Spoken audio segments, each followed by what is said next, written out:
হত্যা করাও যায়।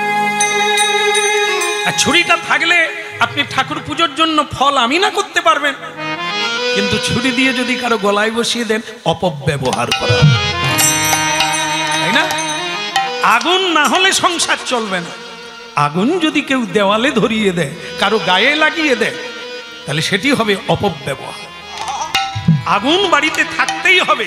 অগ্নি বিনা কোনো সংসার নেই, অগ্নি ছাড়া জীবন চলবে না। কিন্তু সেই অগ্নি সাবধানে ব্যবহার করতে হবে। তাহলে অগ্নি থাকবে না এটা না, কাম থাকবে না তা না। কাম অগ্নি, কামাগ্নি। ক্রোধ অগ্নি, আগুনের চেয়েও ক্রোধের তেজ বেশি। হ্যাঁ, এই জন্য সাবধানে ব্যবহার করো। এর দ্বারাই মারপিট হবে, বিনাশ হবে, মৃত্যু হয়ে যাবে।